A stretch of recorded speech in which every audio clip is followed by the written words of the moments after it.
right. So Maggie Egan, my aunt, because that's what they say here in Massachusetts. I just Oh, grew up calling you my Aunt Mags.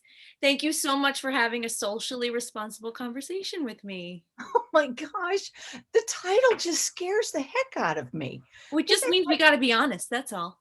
oh, crap. There could be some swearing you'll have to blip. Oh, I'm not blipping. This is just all raw and natural, and that's totally fine. Oh, dear God. So All when right. we first started chatting back and forth about this, I was like, I want to talk to you specifically about passion and being passionate about something. And you came back with a phrase that was just so perfect. And you said fire in the belly. So I want to know, what does it mean to have a fire in the belly? Well, I can only speak for myself. I don't know why it's there, but I just know that it is there. And there have been a few moments in my life where it's like I was so crushed and disappointed that the thought occurred to me, just get out of show business. Don't bother. Let's just figure out something else. And I could rest with that for about 2 seconds Mm. before I'm like, are you crazy? Stop it. Get back in there. I don't know. Something, something just won't let me just let it go. I apparently I love acting apparently. And um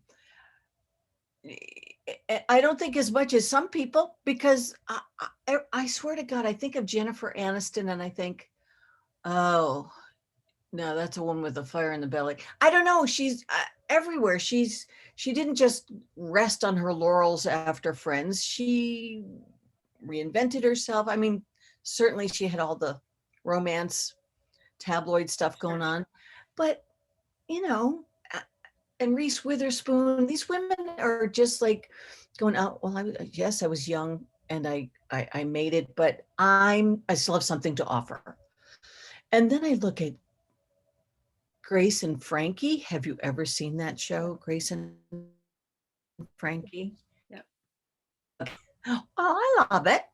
And Jane Fonda's character, Grace, says a line that just it's still in my brain. I can't get it out of my brain. She said, in a desperate way, she's like, I just want to be relevant. She's an older woman, and I'm trailing behind her by a bit, but I should by now just be resting and twiddling my thumbs and saying, Jim, when are we going on our next Airstream trip? But I can't, because I still want to do this kind of thing. I want to figure out the next thing. So during this pandemic, when it would be really easy to go, well, you can't do anything because the business is shut down. I don't know. I just became busier than ever. In the last 2 years, I've gotten 2 scripts written. Wow. I know, it's like, and so the idea of like trying to figure out how to take that written word to the next level is beyond me, but I can't just let them sit there. They're kind of like, you have 2 beautiful children. I've got these 2 fun scripts. I really think the world would enjoy them. That's just how I feel about it. And I mean, don't you think that it goes back to the fire in the belly? Because so many of us, we don't have that for things. Like I never really, or at least if I had it, I was like, never mind, It's like, how do you tap into that so that you keep it in your brain that that's the path that you're going on, and you don't let that other voice that you said sometimes comes in and is like, never mind. Like, how do you override that part? I'm not sure, but I'm not sure quite. But here's something that comes up in my brain when you say that. I remember years ago watching some women in an interview. I don't remember who they were, but they said something about when if there's something that you love, don't become distracted by doing other things. Mhm. And I've had my own family say things like, which makes sense. You'll understand in a moment when you hear what I'm about to say. Well, why don't you get your realtor's license? you know, and I'm like, yeah, maybe that'd be fun. And then I'm like, no, I want to do what I want to do. I don't know. There's just I think it's just a stubbornness. I'm an Aries. I don't know. They say we're stubborn. Could be. Is that it? I don't think so, because there are a lot of actors who are not Aries. It's just, but I do think there is some value in paying attention to those words. Don't get distracted, because I think it's really easy to go, I really want to do this, but I'll just do this to make a living. I did that too, but I didn't take on something that was a career path. I did not the greatest jobs in the world, but I always put 100% of myself into any job that I had, whether it was when I was first moved to LA and I worked at a facial salon in Beverly Hills. I remember. And like, you know, there were celebrities coming in and out all the time. And it was kind of fun, that just also fed my fire in the belly. It's like a tickle, you know what I mean? It's like, oh, they're famous. I want to do what they do. How do you do that? So there's something to be said about don't become distracted, because like I said, I always had a job when I lived in Houston, and I was working for a construction company, and I was a secretary. I was the office manager, and I had all these men I was working for. I had stress zits like you would believe. Now, the benefit of that job was I had a good relationship with my boss. And I said, look, I would love to go on an audition now and then. And whatever time it takes away from, my lunch hour plus some time, I will stay late and finish up the work. And he was agreeable to that. So I always worked a job with my career first, and I'll do whatever I need to do to make this job that I have, stay in good standing and do my best work I possibly can. But it's not my career. It's how I make my money. And there's a distinction there. And I think that's important for people to hear, because sometimes you think that the two have to be like linked, and they don't necessarily have to be linked. No. And I do know people who would, work in a casting office and help run sessions, casting sessions. And I always thought, oh, that'd be cool, because I'm sure they learn a lot when they're running the camera and they're seeing all the actors come in and seeing what works and what doesn't. But I never really investigated and went for that. You want to be acting. I mean, that's the fire in your belly, right? It is. And I will never forget one time I got to come out and visit you, and I got to go with you on an audition. And I didn't go in the room with you when you were auditioning, but I got to be in that experience. And I was just like, wow. Cause it's just people, the people and the script. And I mean, how do you not get distracted by the other people when you're trying to do what you're doing? Because I think so many of us, we do get distracted. We're like looking at this person and we're looking at that person, and in your career, in your industry, I mean, that's so in your face when you're going on an audition, right? You're just like, oh, hello, other people who want the same part that I want. How do you make sure that you're just kind of in your own zone, running your own race, and not worrying about them? Or do you worry about them? Oh, I'm not saying I'm impervious to that after all these decades of doing this. I am not impervious. I see somebody and I have to it's like a runaway horse, and you try and pull the reins in and gain back some control over your brain, because it's really easy to go, oh my God, there's what's her name? Oh, she's so good. I might as well go home. I've done that to myself. And then sometimes I've done, all right, I'm going to address this. Then I'm going to address, remember, just say evergreen audition. Okay. And we'll come back to it. Okay. But when I'm in the room, we probably went on a commercial audition, the one you came to. I can't remember where we were. I don't But remember. I just remember being like, oh my God.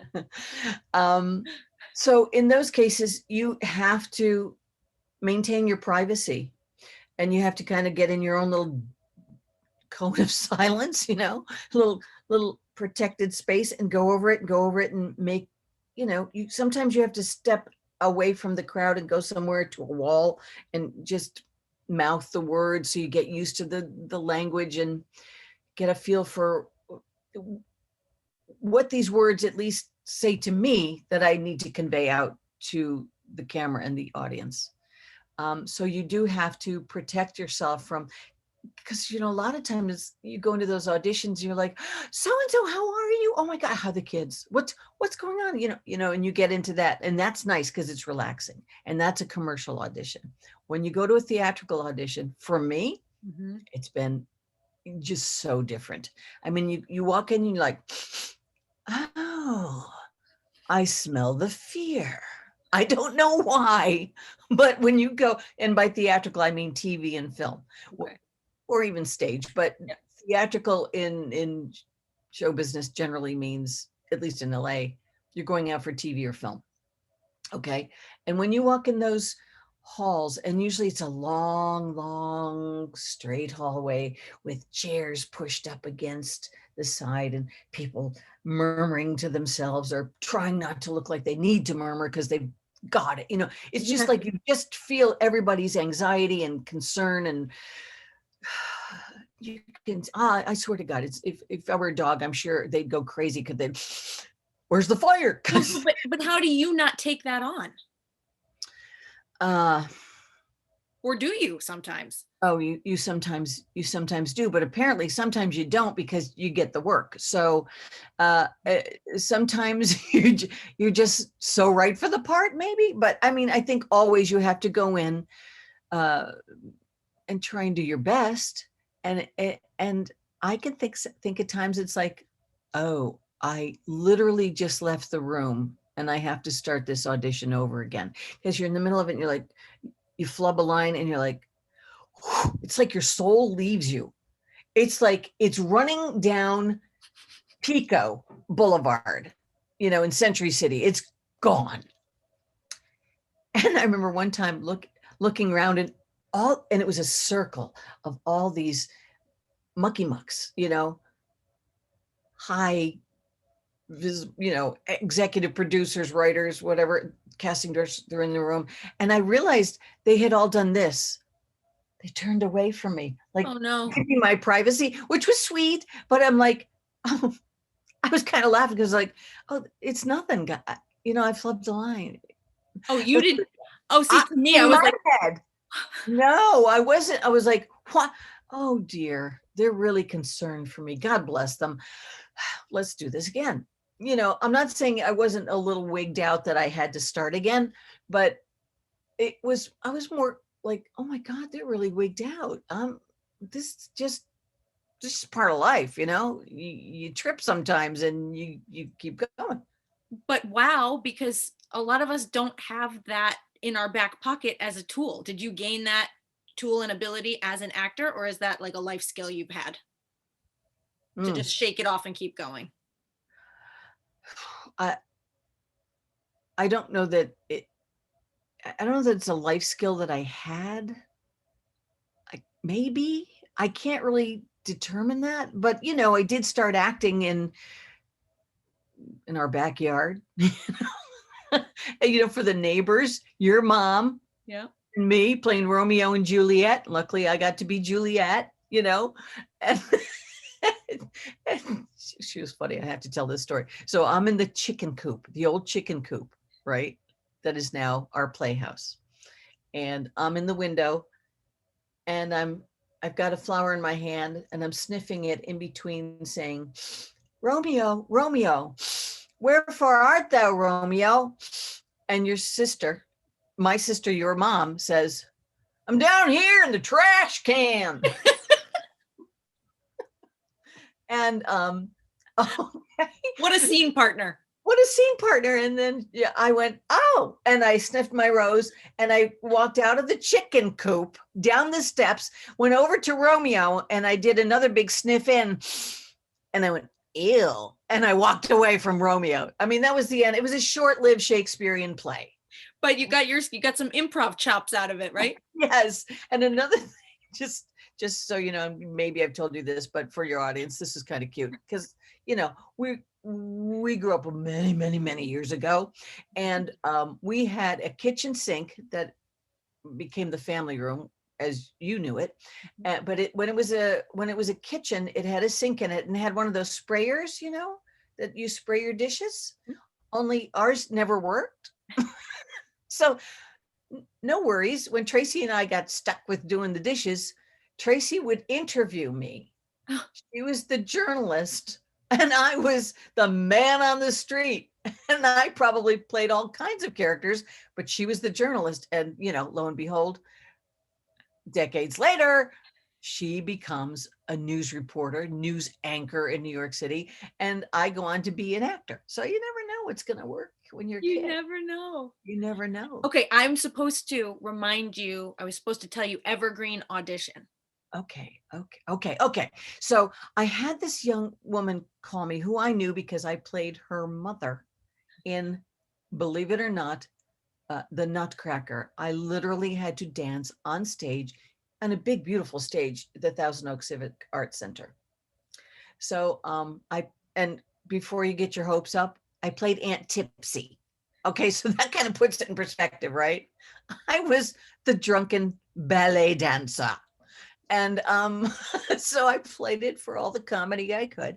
And at any rate, years later, I'm teaching in, you know, she's out of high school, she's in college, and it's the summer. And I'm teaching underserved children in North Hollywood. I'm teaching them acting, and we're going to write our own play together. Myself and my friend Barb Howard. So, and the kids. So I invite my sister's friend, my daughter's friend, I'm getting all these relations mixed up. My daughter's friend, Christina, to come. She brings her friend, Hannah Lee, and Hannah Lee and Christina teach the kids choreography for the show. Fade out, fade in. Another year, several years later, for some reason, Hannah Lee calls me and says, "Hey, Maggie, I was wondering if you know anybody kind of, you know, in their 50s or 60s who can kind of do a Southern accent. I'm in a movie and blah, blah, blah." And so I'm thinking to myself, and this is, I don't know what this says about me, but I didn't think of me. I was like, oh, my friend Melanie Haynes, Barb Howard, Sage Parker, Susie Duff. I was just going through my list of talented actress friends. And then I went, you know, slapping the dome. Oh my God, maybe present yourself as an option. And I did. And I was able to audition, you know, send in a videotape audition. And then I met the director for lunch and I got the job. But I just wanted to tell that because it's weird why didn't I think of myself first? I can do a Texas accent. I lived in Texas 9 years. We sometimes overlook ourselves, you know, and like what maybe you have something to contribute, Maggie. Bridget, maybe you have something to contribute. Maybe you're the right person for the job, you know, and we kind of like, we're so used to like, not admitting that maybe we are good. Sure, it's like you shrink sometimes instead of shine. Mm-hmm. Yes. But you're right, you have to advocate for yourself. So, wow, imagine if you hadn't spoken up and said, "What about me?" I would have, now knowing the experience I got to have on that set, which was the most delightful, magical experience on any film set I ever had. And I hope all of your listeners will go to Amazon Prime and look for, if they have it, they can watch it there for free. Awesome. If they don't have it and they want to see it, they can go to 8 East, spelling out the word 8 East Productions.com. I'll put a link in the or 8east.com. I'm not sure which one, if there's Yep. productions in there or not, but they offer it there. You could watch it on your computer. I'm about halfway through and I play a salty Texas gal who's got a checkered past, but a heart of gold. I love it. So that's a success story, a score on the audition. I just got to watch you a couple weeks ago on the super popular show 911, another score on the audition. I mean, I've seen you on Seinfeld and of course Nancy, the Disney operator, which is my favorite as a kid. How how many auditions have you been on?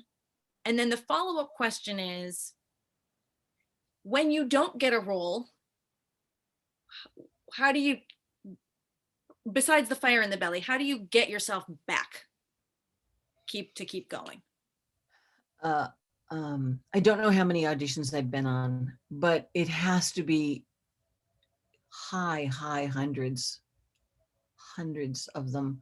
Um, and uh, in 98, 99% of them I did not get.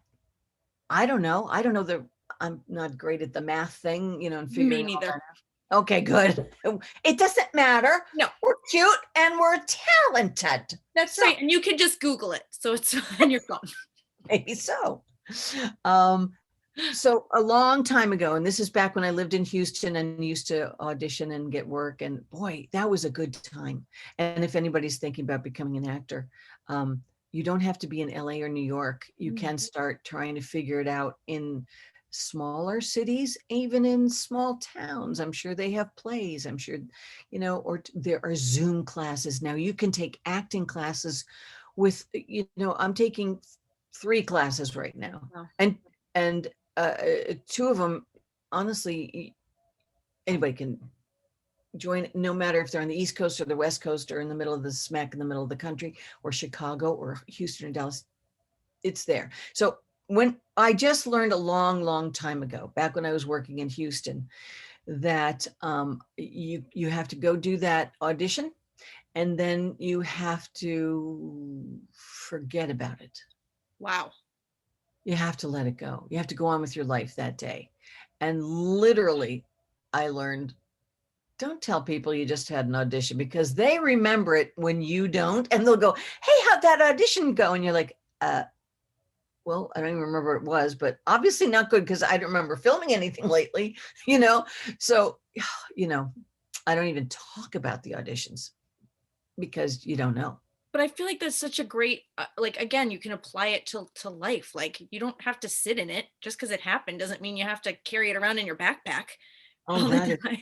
that's really good advice. Yeah, it's really, a lot of these things I'm talking about are absolutely applicable in anyone's life, whether they're trying to become an actor or are an actor or Yeah. not, because uh, you should be present in the moment that you're doing the thing that you're going for, if it's a job interview or whatever, and just go home and make a good dinner for your family and sit down and watch some TV together and go on with your day tomorrow. What do you got to do tomorrow, honestly?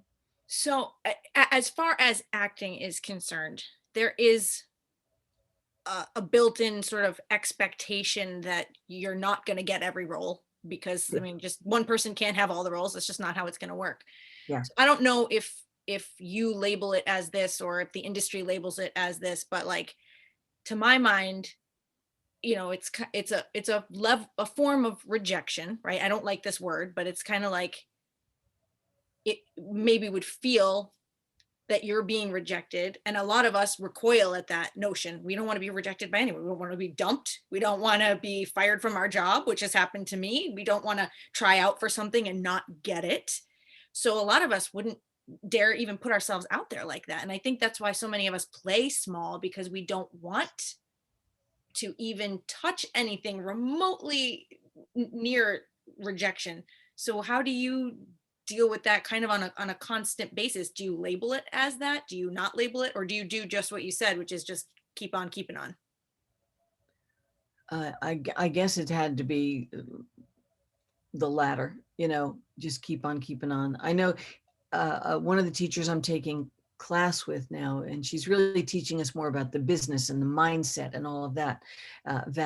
Valerie Hubbard, um, Actors Fast Track, and she mentions this. I don't know, maybe it's an old American Indian story or saying or whatever you would call this, but it's about if life is the river, most people cling to the edge of the river, the grass, the rock, whatever, they want to hold on. They don't want to flow with the river.